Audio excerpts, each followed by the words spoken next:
السلام عليكم ورحمة الله وبركاته. نحمده ونصلي على رسوله الكريم.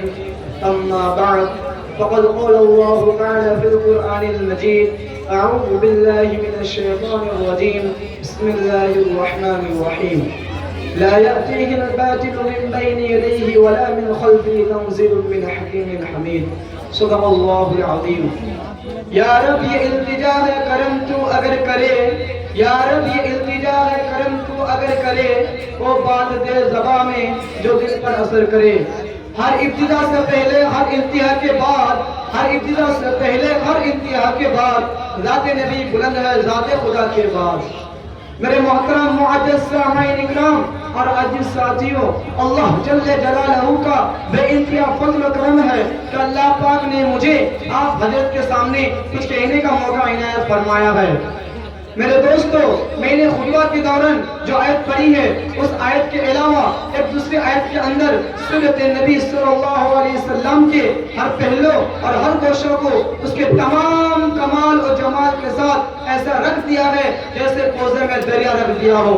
اور وہ آیت ہے وَمَا أَرْسَلْنَاكَ إِلَّا رَحْمَةً لِلْعَالَمِينَ، جو سرور کائنات، فخر موجودات، تاجدر فتحہ، پاسدار حرم، ساقِ کوثر، شافع محشر، امام الاتقیاء، خاتم الانبیاء، سید المرسلین، رحمت للعالمین، جان عالمین، ہادی جہاں، سرور عالم، رسول عربی، نبی امی، تاجدر مدینہ، احمد مصطفیٰ، محمد مصطفیٰ صلی اللہ علیہ وسلم کی ذات گرامی ہے، جنہوں نے ہمیں ایک خدا سے ملایا، خدا کا جلوہ دکھایا، جو انسانیت کے غمخوار، مظلوموں کے مددگار، بے آسراؤں کے آسرا، بیائیوں کا سہارا، یتیموں کے ولی، غریبوں کا مولا اور درمندوں کے درما تھے. اور ایسے کیوں نہ ہوتے، آپ صلی اللہ علیہ وسلم کو تو رحمت للعالمین بنا کر بھیجا گیا تھا.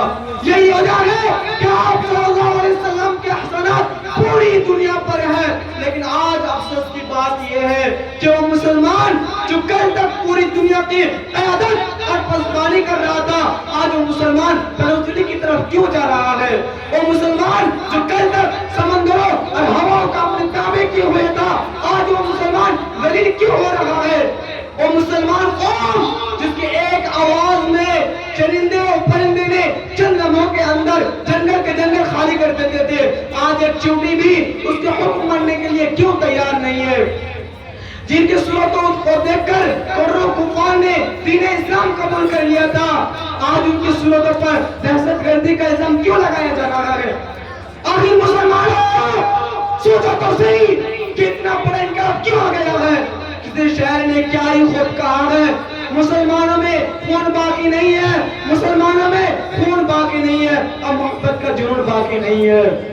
میرے دوستو، جب تک مسلمان نبی کریم صلی اللہ علیہ وسلم کے طریقہ پر تھا کامیاب تھا، جب تک مسلمان صحابہ کرام کے طریقہ پر تھا تو ہدایت پر گامزن تھا، جب تک مسلمان قرآن و حدیث کے روشنی پر فیصلہ کرتا رہا دنیا اس کے فیصلے کو مانتی رہی. جب تک مسلمان نبی کریم صلی اللہ علیہ وسلم کے طریقہ کو نہیں چھوڑا دنیا کی کوئی بھی بڑی طاقت اس کا مقابلہ نہ کر سکی.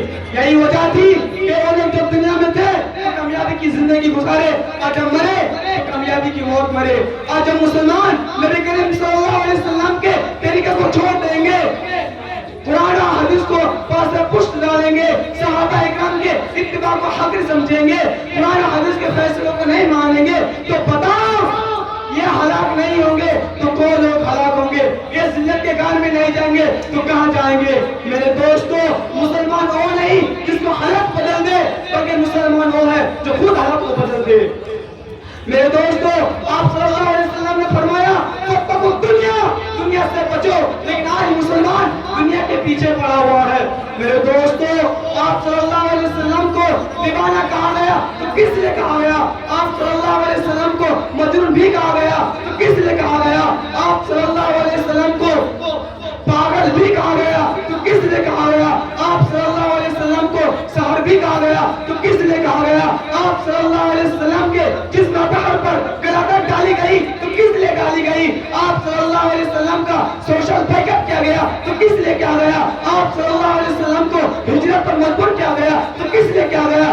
آپ صلی اللہ علیہ وسلم نے بھوک کی شدت کی وجہ سے پیٹ پر پتھر باندھا تو کس لیے ساری تکلیفیں جو آپ صلی اللہ علیہ وسلم نے برداشت کی ہے وہ صرف اور صرف اپنی امت کی غم و محبت کی خاطر برداشت کی ہے، اپنی امت کی غم و محبت کی خاطر برداشت کی ہے۔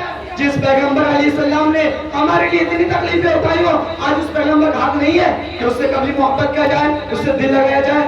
میرے دوستوں، آپ صلی اللہ علیہ وسلم جب نماز میں کھڑے ہوتے تھے تو پاؤں مبارک میں وہ آرام آ جاتا تھا، لیکن لبے وہی جاری ہوتا تھا کہ اللہ میری امت کو معاف کر دے، یہ اللہ میری امت مجھے نہیں جانتی ہے۔ میرے دوستوں، جنہوں نے دین کے راستے میں اتنی رکاوٹیں کھڑی کر دی ہے، آج ان سے محبت اور رسول اللہ صلی اللہ علیہ وسلم سے کوئی محبت نہیں، آج ان سے لگاؤ اللہ اور اس کے رسول سے کوئی لگاؤ نہیں۔ میں صاف الفاظ میں کہنا چاہتا ہوں کہ جس کے دل میں اللہ کی محبت نہیں، اس کے دل میں نبی کی بھی محبت نہیں، اور جس کے نبی سے محبت نہیں، نبی سے پیار نہیں، نبی سے لگاؤ نہیں، ایسے شخص کے سینے میں دل نہیں بلکہ پتھر کا ایک ٹکڑا ہے، ایسے شخص کے سامنے میں دماغ نہیں بلکہ کچھ اور ہے، وہ انسان نہیں ہے، وہ انسان کی بحث میں دوسری مخلوق ہے۔ آخر میں یہ شعر کے ساتھ اپنی تقریر کو ختم کرنا چاہتا ہوں کہ زندگی کی راہ میں پیش آئے کانٹے یا پھول، زندگی کی راہ میں پیش آئے کانٹے یا پھول، ہرگز نہ چھوٹنے پائے دامن عشق رسول۔ وآخر دعوانا الحمدللہ رب العالمین۔